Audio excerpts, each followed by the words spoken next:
Hello everybody, thanks for tuning into the video. Today we have a great video today. We're looking at the top 10 cards, my opinion of the top 10 cards from the new set that's coming out this September, Champion's Path. This is going to be a mini set between the Darkness Blaze set that just came out and the next set that's coming out, Vivid Voltage. This set only has 80 cards in it. When it comes to supporters and trainers, a bunch of reprints, but a lot of new good Pokemon cards, a lot of new Pokemon Vs. We're going to be going right through the list, and I'm joined today with my man, Brandon Kazmir. What's going on, Brandon? Not much.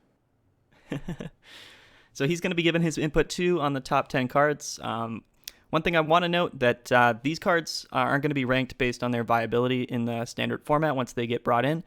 Mainly, we're going to be looking at the cards sort of as a whole, just individually, right, without the format and the meta, in mind. So keep that in mind when we're going through the list. But that being said, let's get right into it. Let's kick off the list with number 10, the Strange Canned Food item card. So this card, it reads, heal 80 damage from one of your Pokemon with a Psychic Energy attached to it, then discard a Psychic Energy from that Pokemon.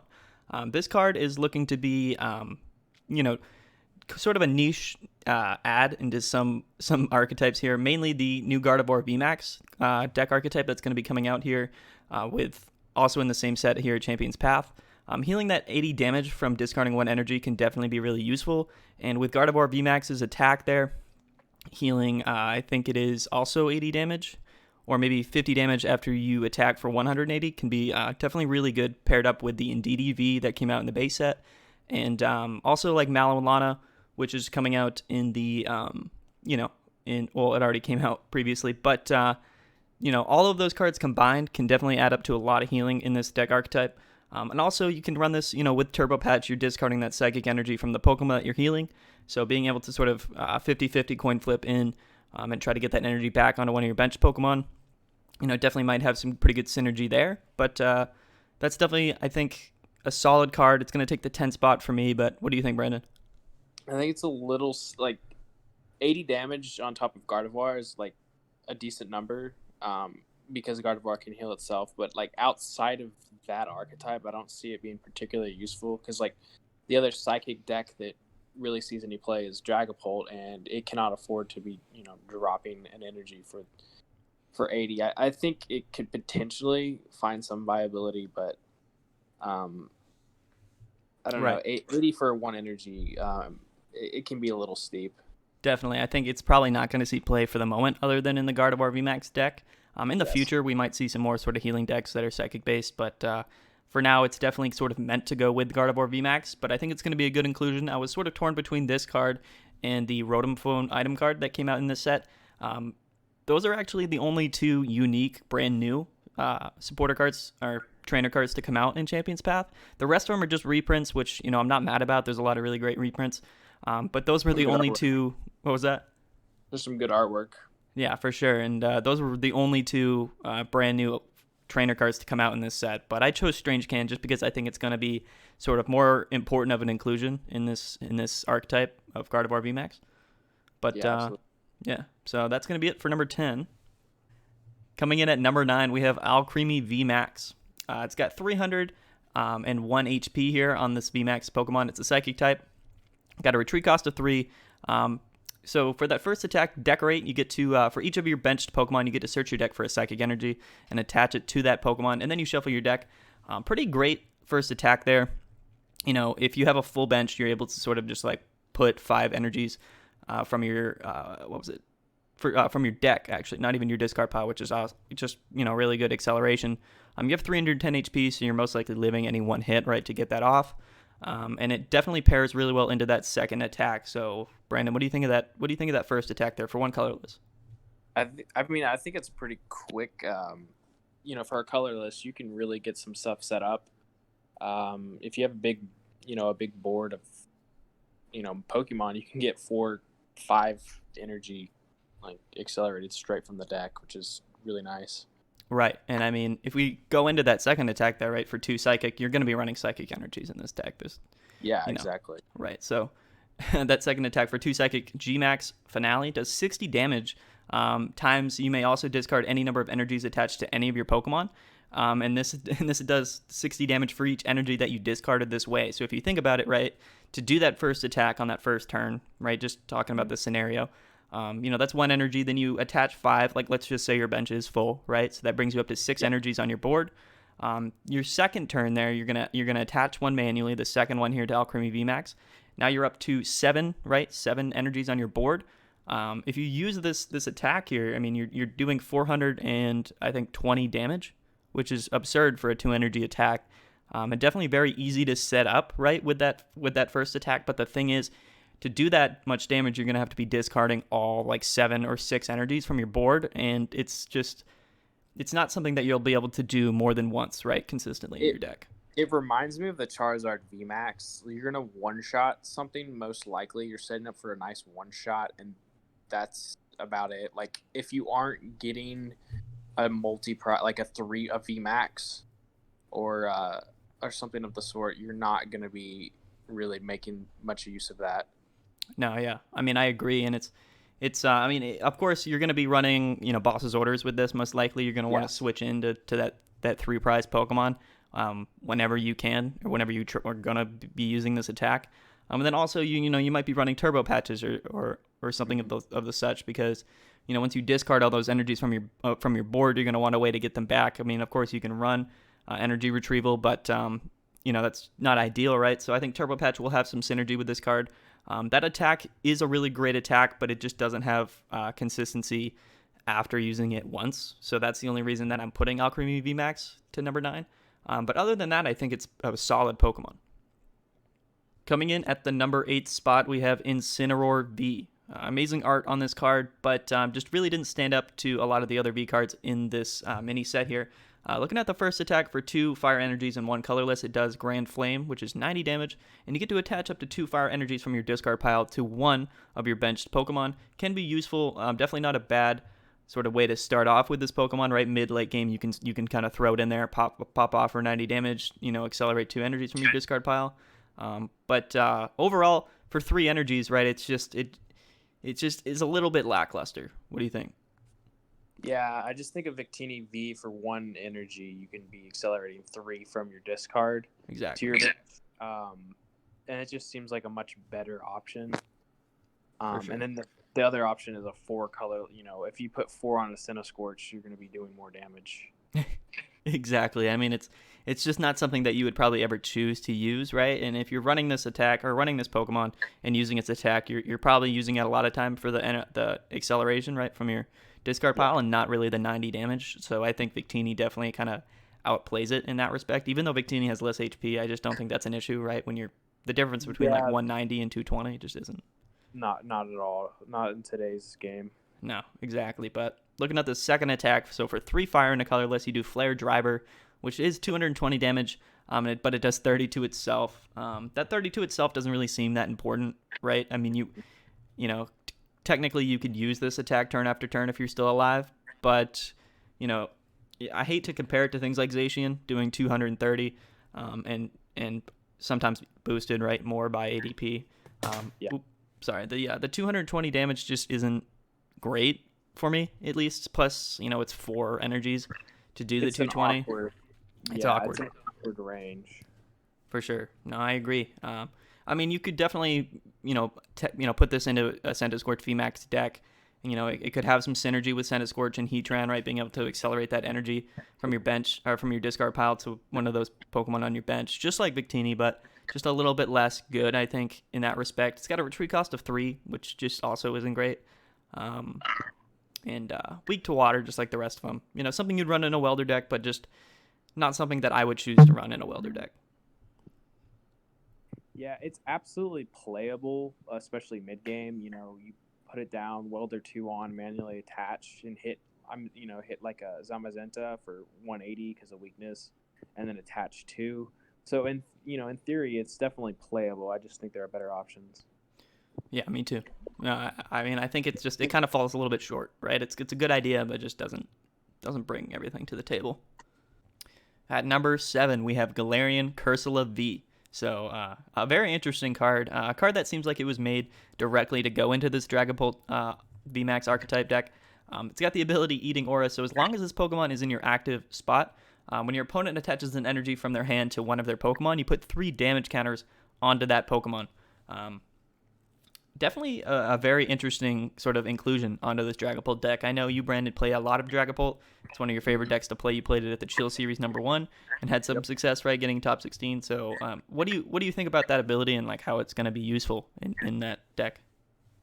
Yeah, so it's one of those cards that, as a starter, if you can go first and start setting up your Dragapult with leaving him in the active and force your opponent to play through all the energy denial, you can start to kind of build up some damage and get it to where Dragapult is easily able to put everything within range. Because I run the 2 Team Yell Grunts, I run the Crushing Hammers, I run the Lycan Rocks. I'm trying to get rid of all the energies and making them attach as many energies multiple times. And with Cursula, it'll put a lot of Pokemon, especially with the horror energies, within range of Dragapult pretty quickly.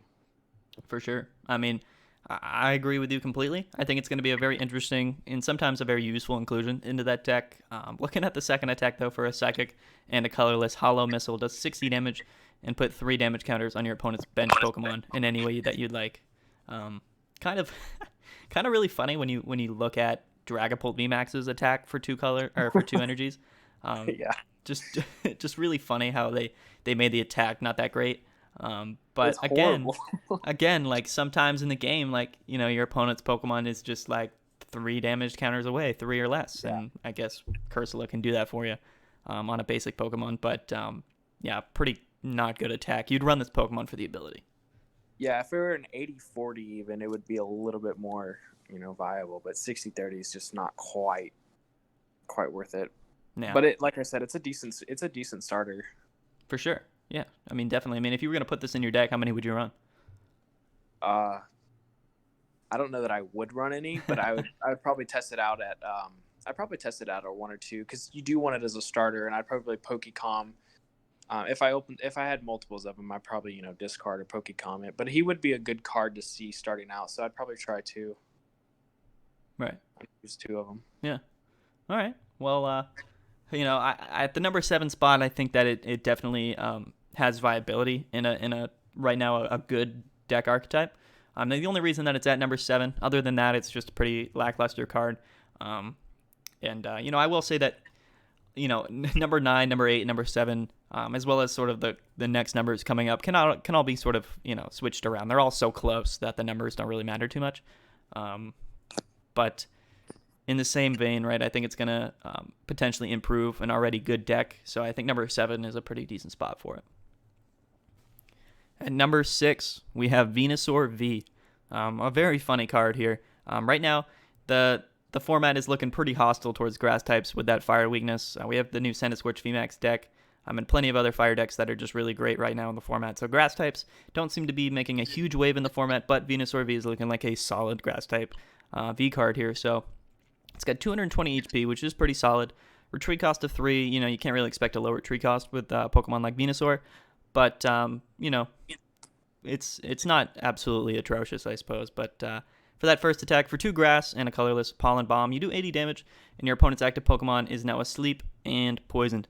So for 3 energy, it's really not that hard to get onto it. You have things like Turbo Patch. You have the Rillaboom with the energy acceleration ability from the Sword and Shield base set. Means that if that card is out, you can get 3 energies on Venusaur in 1 turn, making this move a little bit more viable. But I think that the putting them asleep while poisoning them and doing 80 damage is definitely not a bad attack at all. I like that attack a lot. You're able to play Toughness Cape with Venusaur, bringing it up to 270 HP, which still gets knocked out by Eternatus, and of course really almost any fire type. But other than that, it brings it up to a pretty solid HP count for a basic V Pokemon. I like that attack. But at the same time, I think that it's really, it kind of relies on getting that second attack off in the next turn, right, to 2-shot some of the more viable VMAX Pokemon in the format. But what do you think? What do you think, Brandon? Yeah, I like this card in the sense of if you can late game reset stamp someone, you can pull a 3-prizer out, reset stamp them, or they have to hit a switch or a bird keeper or something of the sort. and if they don't, you're gonna knock it out the next turn. Being grass definitely is just not good. That's just unfortunate. It's the way the game is right now. But I do think that move it is pretty cool. Yeah, I mean, and if you pair it up, with that second attack, Solar Typhoon doing 220 damage, then you can attack with it using that attack the next turn. But if you're able to, like you said, reset Stamp late game, bring them down to a small hand, and sort of get one of their VMAXs caught in the active spot, you can pop them with the Pollen Bomb, hit them for 80, poison them, put them asleep so they can't attack you back, presumably, right? And then with the poison right after the turn, you're going up to 90 damage. After their turn, another 10 damage brings it up to 100. And then you hit them with the Solar Typhoon for 220, bringing them to 320. And then after that turn, with the third poison brings you up to 330. So you have potential to get sort of that 2-turn knockout on VMAXs while also sort of soft locking them into the active position. But kind of a stretch, but I think that this card is good, and if fire types weren't so dang relevant in the standard format right now, that Venusaur would be a very solid card. So for that reason, it's in the number 6 spot. But what do you think about the second attack? Yeah, 220 is just an awkward range right now. It'll knock out basically every single V that we have in the format. Right. But it's not really gonna, really stretch out in one shot. You can't really ping something and then one shot it with that for a VMAX. You're definitely gonna have to hit it with the first and then the second. Right, and I think that's sort of like the 1-2 combo that Venusaur is aiming to do, is hit him with the first attack, then the second attack. Makes it in range of VMAXs somewhat, right, if everything goes right. But I think that paired up with that first attack and the second attack, it's a better card overall than Incineroar, even though sort of its toolkit might not be as good as Incineroar's. I think that the card itself is better, so that's the reason why I'm putting it in the number 6 spot. Yeah, it's better in a vacuum, absolutely. Right, exactly. And we're living in a vacuum in this list right now. For our number 5 spot, we have the new Lucario V. Before we get into the attacks and the data or whatnot, this card's art is absolutely phenomenal. It's not a reason why I put it in the number 5 spot, but I just wanted to point out that they did a really great job with how this card looks. It's got 210 HP, retreat cost of 2, of course weak to Psychic, fighting type Pokemon here. It's got the attack Aura Sphere for 40 damage, and this attack does 20 damage to one of your opponent's bench Pokemon. Don't apply weakness or resistance to the bench Pokemon. An interesting little attack there, something that isn't terrible to start off the game, I don't think. But at the same time, I just don't think it's too important, right? I mean, having a 1 energy attack like this can be useful to sort of just do on your first turn going second, right? If you can attack, why not? And having this as an option is not going to be terrible. But what do you think of the first attack? I like it. I mean, if you're hitting weakness, that's 80, and then doing damage to the bench is always a nice spread. Right. Especially if you get to boss up the next turn, right? A big thing with this card, right, is the Eternatus VMAX matchup. I feel like this card will really only see play having Eternatus in mind, right, on the brain. You're going to play this card so that you can, use that second attack and then maybe even start off with that first attack, right? But you're going to play it so that you can get the easy knockouts on Eternatus VMAX. We'll take a look at the second attack, though. So for Beat Smash, so for 2 fighting and a colorless, it does 180 damage, and it can't use Beat Smash during your next turn. 180 damage is not great, especially on an energy type that doesn't have great energy acceleration options at the moment. But you do have turbo patches. You can run Colossal if you want, right? You do have 1 colorless in the attack cost, which means that you can attach a fire energy to it if you need to. Air Balloon, right, will give it free retreat, which is not bad at all. One thing to note, though, is that 180 damage hitting for weakness is only 360, and Eternatus VMAX with a big charm is 370, so you're not getting the knockout in that case. So when you're playing this card, you might want to also, be running some Tool Scrappers, right, for maybe that specific occasion. But like Brandon just reminded me here that Regirock V also has a very similar attack, but hits for, what was it, like 190, you said? 190, yeah. 190. So, I mean, what do you think about that second attack and about Lucario V as a whole? I think the first attack it has paired with that, if you go Aura Sphere first and you're able to put damage onto an Eternatus, you don't really have to worry about a big charm at that point, because 180 with weakness is incredible. The unfortunate thing is it is a 3 energy cost. So outside of Colossal, you're gonna have to manually attach these. Right, or with Turbo Patch, I guess, if you can get the coin flip. But yeah, it's true. It's steep, but I mean, anytime you can one shot an Eternatus, you're sitting pretty. So. Right, it's worth it. I mean, and one thing to note, right, too, is you are flexible with that first attack. So if your opponent isn't starting with Eternatus in the active spot, you can still put 20 onto it on the bench, which will, break even, right? It'll put you over that threshold. You're going to be one-shotting a lot of their starters. If they start out with an Eternatus V, you're hitting for 80 and then 20, and that's solid. Super solid. I mean, again, like I said, I think this card was specifically kind of put into the game, right? It was created, it's coming out right after Eternatus VMAX, so I think it's sort of meant to sort of open our eyes as to what we can do against Eternatus VMAX. I don't know if it's going to be a great card in other matchups, right, as a whole, right, in the format. In sort of the meta right now, I don't think it's going to be super viable. But any card that can easily knock out Eternatus VMAX, the most popular deck in the format right now, I think it's going to be a good card. Yeah, absolutely. At the number 4 spot, we have the new Gallerian Obstagoon card. Now, this is the first single prize Pokemon that is on the list. We will see another one up in a little bit, but this guy's got 170 HP. It's doing an attack for 180 for tree cost of 2, I believe. Dark type Pokemon. But an absolutely fantastic ability, which is Bad Ruler. So once during your turn, you may discard your opponent's. You may have your opponent discard their hand until they have 4 cards left, and this can be done on the bench in the active spot. No matter what, you can do it once per turn.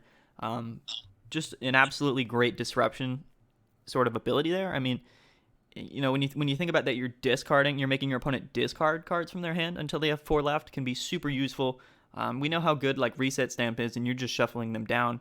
Right, but having them discard cards in their hand and having them do it every turn if you want to is just super powerful, and I think it can definitely be really useful in a lot of matchups. But what do you think, Brandon, of this ability?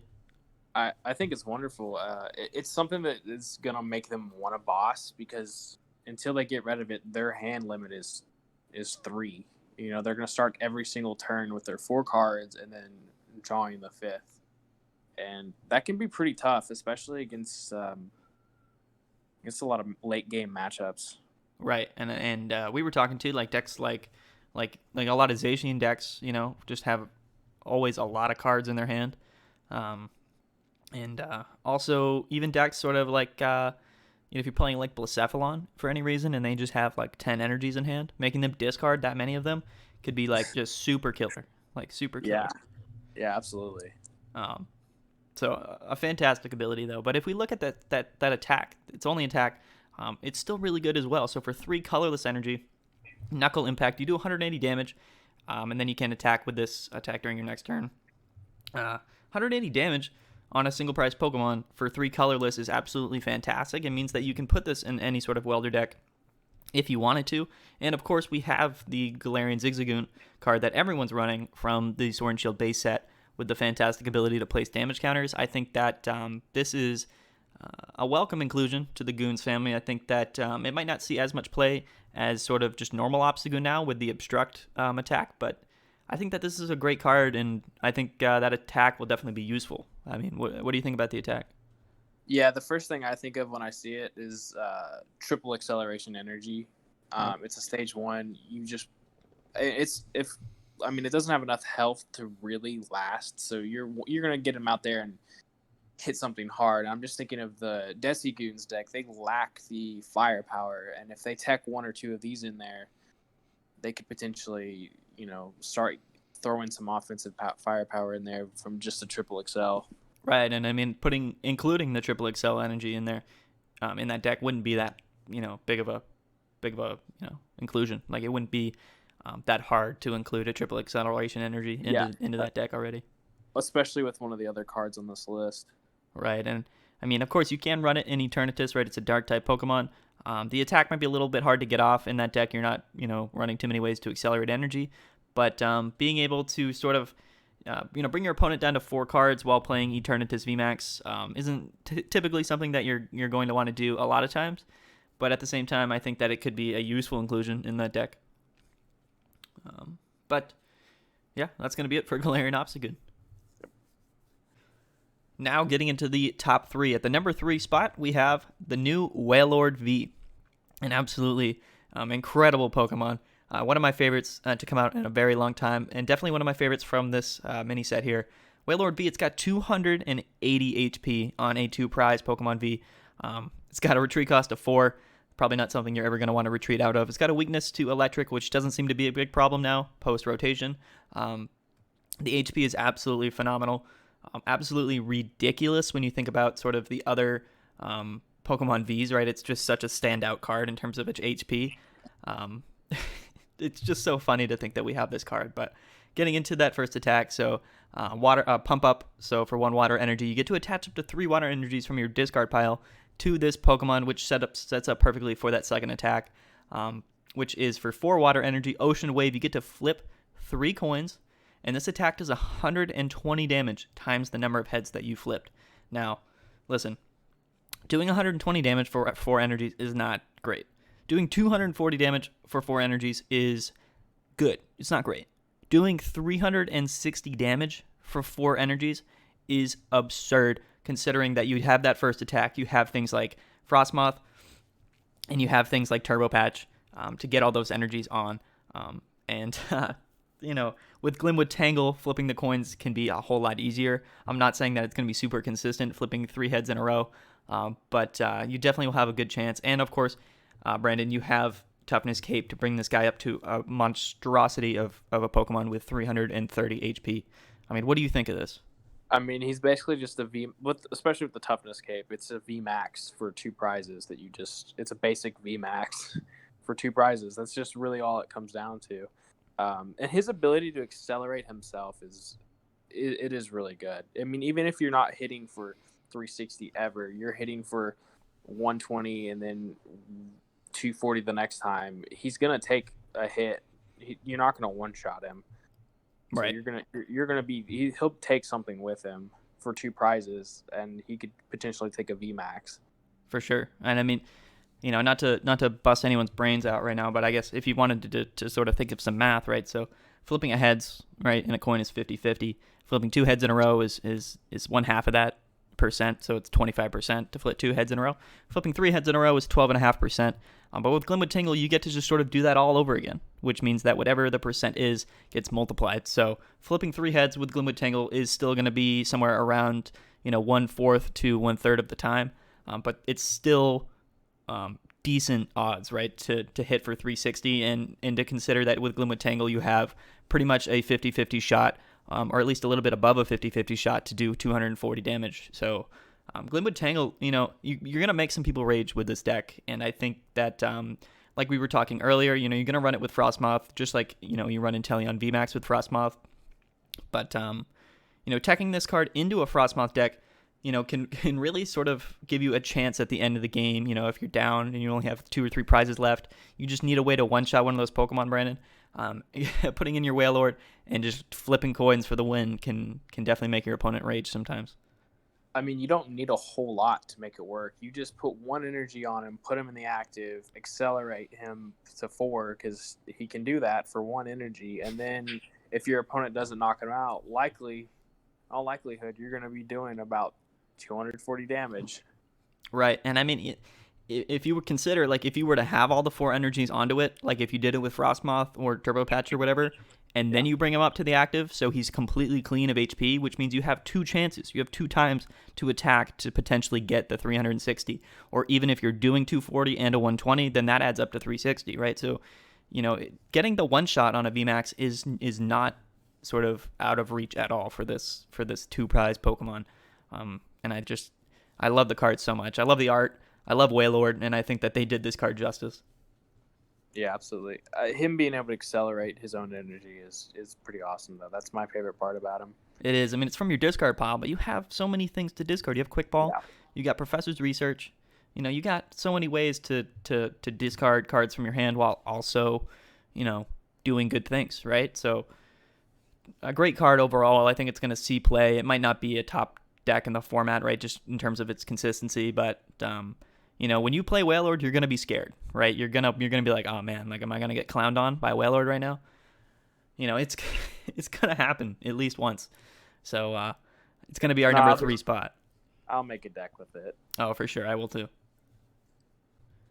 Now on to the final two. So at number 2, we have the new Altaria card here. It is a sort of a rehashing of that ability that we saw from Decidueye in Darkness Ablaze here. It's only a stage 1 Pokemon, of course, though, which makes it a little bit more attractive to the eye. It's got 100 HP, so not as good as Decidueye's, 140, I believe. And its attack only does 60, but the ability is why we play this card. It's why we play Decidueye. It's got the ability Miracle Guard, so you get to prevent all damage done to this Pokemon by attacks from your opponent's Pokemon V or Pokemon GX. So pretty much, I think, the exact same ability as Decidueye. But again, it's on a Stage 1 Pokemon. It's on a colorless Pokemon, which means that it's easier to sort of tech into any deck that you need it to. It's easier to set up. It's got a retreat cost of only 1, and it's weak to Electric, which really isn't a big problem right now. Decidueye is weak to Fire, which means that it sort of can get bodied by Volcanion, even though it's got more HP. So I think that this card is going to see a lot of play. I think it's really useful, and I think sort of the idea of it being a colorless Pokemon with only a attack cost of just 2 colorless means that it's going to be a lot more. It's going to be easier to tech this into a lot of decks, like you were talking about, Brandon, like Mad Party, or even just sort of the Decidueye Goons deck as it is. I think it's definitely going to see a lot of play, and I think it's going to see a lot of success. And its ability to sort of fit anywhere that you need it to is going to be really helpful with this card. That only attack, though, for 2 colorless Mach Flight, do 60 damage. Of course, nothing special. But on top of that ability, doing 60 damage is everything, right, if your opponent cannot attack you. Yeah, and Twin Energy. You can tech it into a lot of decks because it is just a Twin Energy from, putting pressure on. Right. And I'm just thinking Mad Party, they run Twin Energy, they run Triple XLs. You can just kind of splash, 1 or 2 of these in. And, a lot of decks, they can't deal with that. They have to completely alter their strategy to, be able to knock this out. So if you're Mad Party, that's just more time to build up your discard and more stress on your opponent. Right. I mean, if you think about it, like what decks right now have good tech inclusions, right, for a good attacking single prize Pokemon that's not a V or a GX. I think ADP will run the Duraladon from Marble Clash, with Centiskorch and decks like that. You have Volcanion. But other than that, there's really not a lot of great options to easily hit for over 100, with a single prize Pokemon consistently. So I think that everything that you said will make this card good, especially in Mad Party. I think that Twin Energy, Synergy with it is just makes it a whole lot better. And I think even though it's got less HP, even though it does less damage as the attack, I think that it's going to see a lot of play, even more play maybe than the Decidueye from Darkness Ablaze. Yeah, I agree. At the number 1 spot, we have the beautiful Gardevoir Vmax. Now, a lot of people might be a little bit confused, right? They're like, why did you put Gardevoir Vmax at the number 1 spot? It's not going to be that good. It's not a good card. Well, I'm going to sell it on you right now. And I know you're probably thinking that, 320 HP, okay, that's good, right? It's a VMAX. Doing 180 damage for 3 energy, not great. It's not great. Weakness to metal, definitely not great. Definitely not great at all. But, you got to hear me out. You got to hear me out real quick. So I'm going to talk about it just for a few minutes and try to keep your head straight while I go over it. So that first attack there. So for 2 Psychic and a Colorless Max Cure, you do 180 damage. And you get to heal 50 from this Pokemon. Now, 180 damage is sort of like a sweet spot, right? It means that you're 2-shotting pretty much anything in the format pretty consistently. I mean, Eternatus VMAX, I guess. With a big charm, you're not, but don't worry about that. You can run Tool Scrapper. You can do whatever you want, right? That's not a big deal. 180 damage, you're 2-shotting almost anything in the format. And 1-shotting a lot of Pokemon Vs, too. A lot of Pokemon Vs that see play.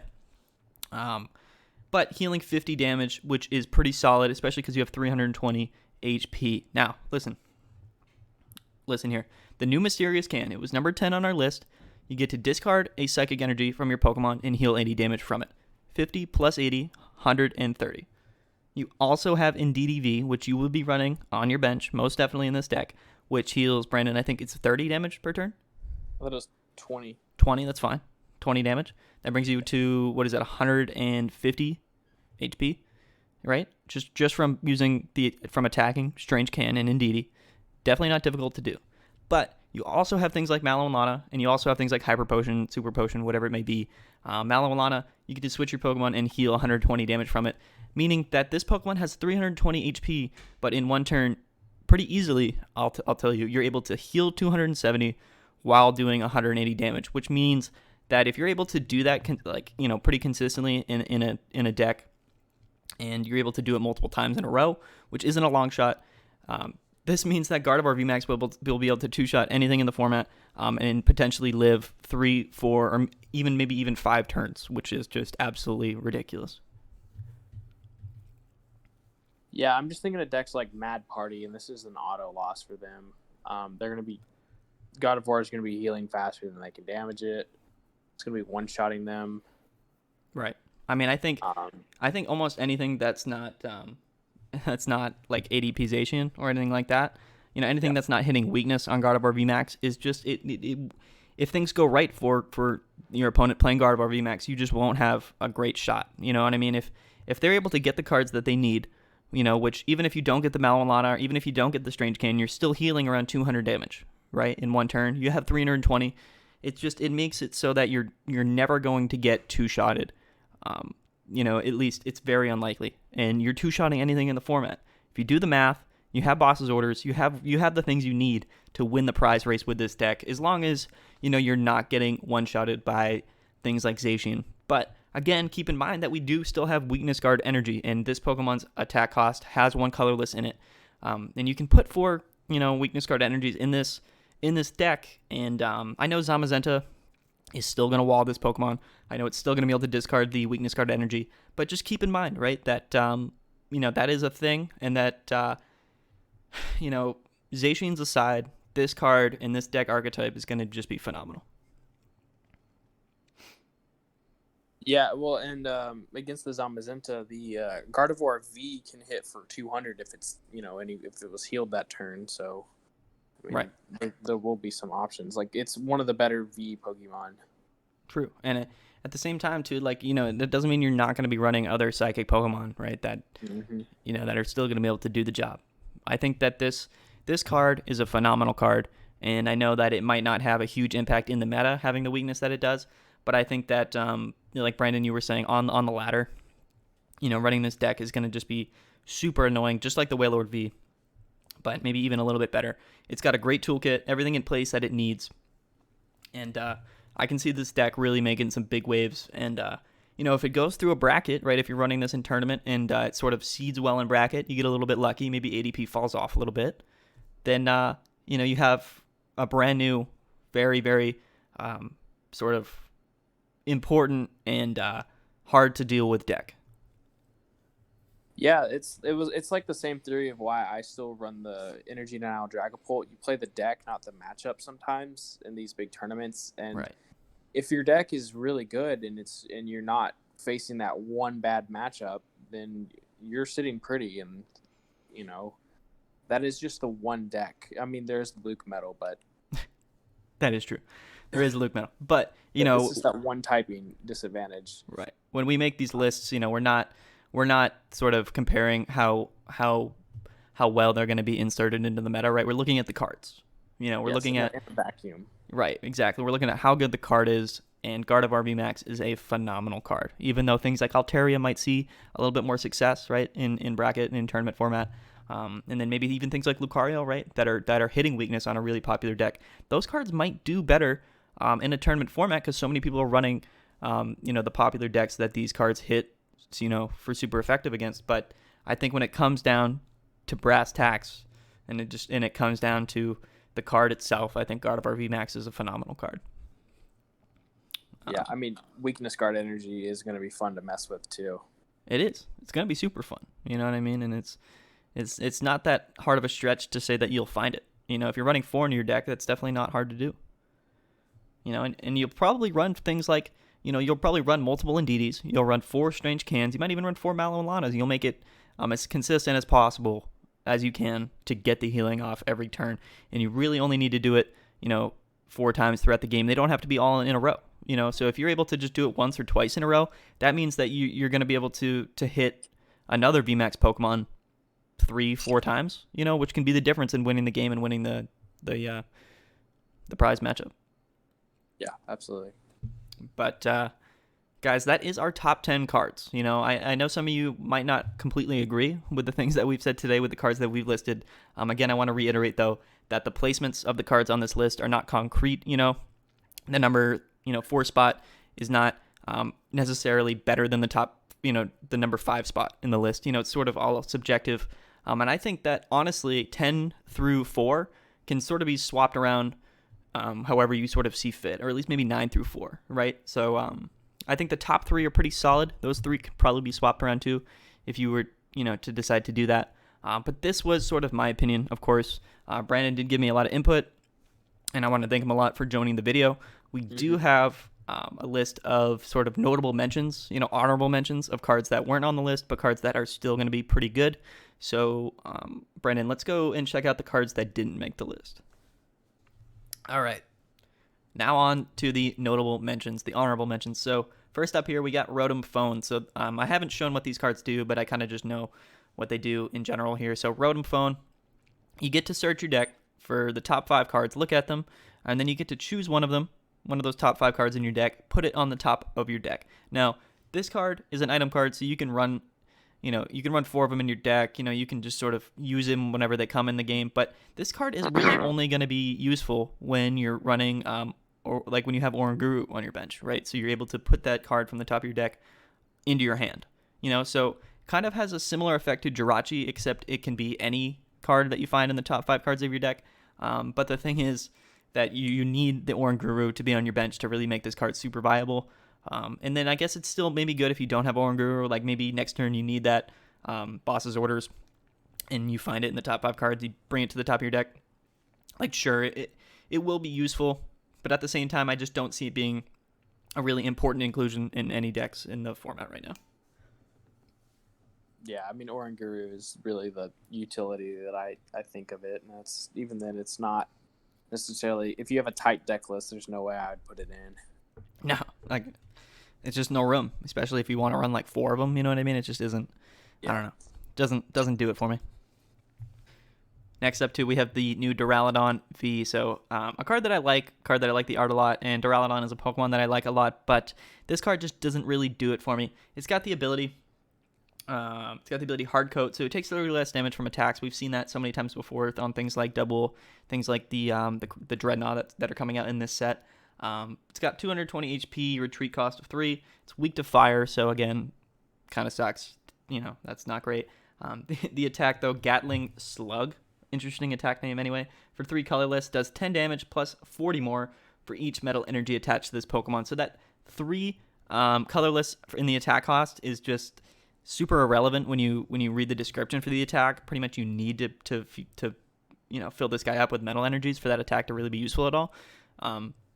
Again, like we were saying, if this was 40 more damage for just any energy onto Duraladon, it would be a great Pokemon. But since that it has to be metal energy, this attack cost might as well just be 3 metals. You know what I mean? So for that reason, it's just not great with the fire weakness. It's just I don't love the card at all. Yeah, it's not a lot of damage for 3 energy. No, I mean if you have the 3 energy on, you're doing 130 damage for 3 energy. Like what? Like what? Yeah, it's not great. No, it's not even okay. Zamazenta does that and discards and has immunity and more HP, dude, and a less retreat cost. Yep. Like, what is happening? Why? I don't get why this card was made, but anyway, it's a new V card, so whatever. We'll put it in. You guys can at least see it right in the video. It looks cool. It's a cool looking card. It's a cool card. Next up, though, is going to be Dreadnought Vmax. So this is the other VMAX card that was featured in Champion's Path. Dreadnought V, we're not going to go over it specifically, but it's a pretty decent card. Dreadnought VMAX, so it's got 320 HP in the ability Hard Shell, just like Duraladon. It takes 30 less damage from attacks, so that ability is pretty cool to see on a VMAX Pokemon. Makes it just a little bit more bulky. Definitely makes it really hard to two-shot for some Pokemon in the format.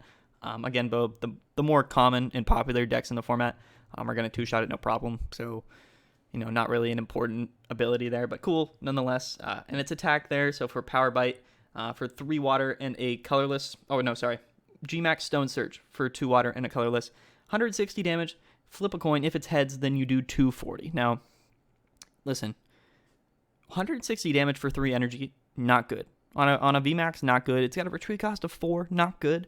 You're going to have to flip a coin to only do 240 damage. I mean, think about Wailord. Wailord's got potentially like almost as much HP. It's on a 2-prize Pokemon, and you have to flip coins, but you can do 360. You know what I mean? So Wailord just, I feel like, is a much better card than this, no matter which way you look at it. And at the same time, I don't like this card, man. And at the same time, it's just like Duraladon. I just don't know why it was made. Another not so notable mention, I guess you could say, is Grapple V. So it's got 210 HP on this fighting type Pokemon, coming out alongside Lucario V. Definitely is going to sort of be in the shadow of Lucario V and Regirock V, all the other sort of fighting type V cards that have been out so far. The first attack, bind up, so 20 damage, and if the defending Pokemon is a basic Pokemon, then it cannot then it cannot attack during your next turn. So, I mean, not a terrible sort of ability there, but at the same time, like, most basic Pokemon that are seeing play right now are going to be V Pokemon. And if your opponent's able to just evolve it, then, it can just attack next turn. 20 damage as well is just not important at all. It's not really too useful ever. So that attack, I guess, has some use, but it's pretty lackluster all around. The second attack, so for 2 fighting energy and a colorless, Moonsault Press does 120 damage. You flip a coin. If heads, then you do 220. So just like Dreadnought Vmax, like, very underwhelming. Just super underwhelming. I mean, I would rather just do 160 without hitting the coin flip, to be quite honest with you, or 170. Like, flipping a coin just to do 100 or 220 damage just doesn't do it for me. This doesn't seem like the card that you would, or a card that you would want to run with Glimwood Tangle or anything like that. So, just not a card that I love, and I think just sort of gets outclassed by Lucario. It's the same energy cost as Lucario, Regirock, and Sandaconda, I believe, and it's just doing so much less damage. So much, yeah. I mean, why Pokemon? Why? The full art does look really kind of cool, though. That's the only plus. Full art looks cool? Yeah, I like the full art of it. All right, I'll put it in the video right here just so we can see it. Last up, though, for the inclusions, it's going to be in similar vein to Lucario. We have the new Machamp card. Of course, Machamp, it's a stage 2, single prize Pokemon. It's a fighting type. It's got 170 HP, so akin to things like Obstagoon, right? Pretty solid for a stage 2 single prize Pokemon. It's got a retreat cost of 3. That first attack, Macho Revenge for fighting and a colorless, does 20 damage, and it does 20 damage for each fighting type Pokemon in your discard pile. So potentially, if you're just running a bunch of fighting Pokemon and it's late game, then you can, I guess, also hit for 200, right? So not a terrible attack there for 2 energies. In the right scenarios, hitting for weakness, you might be able to get the one hit KO on Eternatus VMAX for 2 energies. Yeah, I'm just thinking of, this is, because it's a stage 2, it's a little harder, but I'm thinking of decks like Colossal that already are incorporating energy acceleration for fighting, and of course fire, but also already using the rare candies. This is a cool little option for a 1-prizer that can one-shot a lot of things, and it'll one-shot Eternatus. Right, and I didn't even actually, that's a good thing. I'm glad you reminded me, because in decks like Colossal, right, you're going to be running the rare candies so that you can, get into your Colossal, easier, so you can get the energy acceleration set up. So since you're already running rare candies, Machamp definitely seems like a good inclusion, especially looking at that second attack, though. So for Dynamic Punch, 2 fighting energies and a colorless, 200 damage. It does 50 damage to itself, but that 200 damage will easily one-hit KO an Eternatus VMAX, and definitely sort of pays the bills when it comes to sort of its use, right, as an attack. You're doing 50 damage to yourself, but this guy's not living, right? He's getting knocked out anyway. But stage 2s are always awkward right now, especially with Boss's Orders being out. It's sort of really easy to get it gusted up and knocked out before it's set up with energy. But that's the case with any stage 2 Pokemon, so I think that this one is definitely a good one. And I think it definitely deserves an inclusion. Yeah, when I made my list, that was who I was putting it. I guess we're finished that part. Yeah, when I was making my list, I was thinking of colossal decks that already run the rare candies and like just throw one or two of him in there. Yeah, for sure, dude. I mean, this guy might even be more useful than the Obstagoon that was on the list.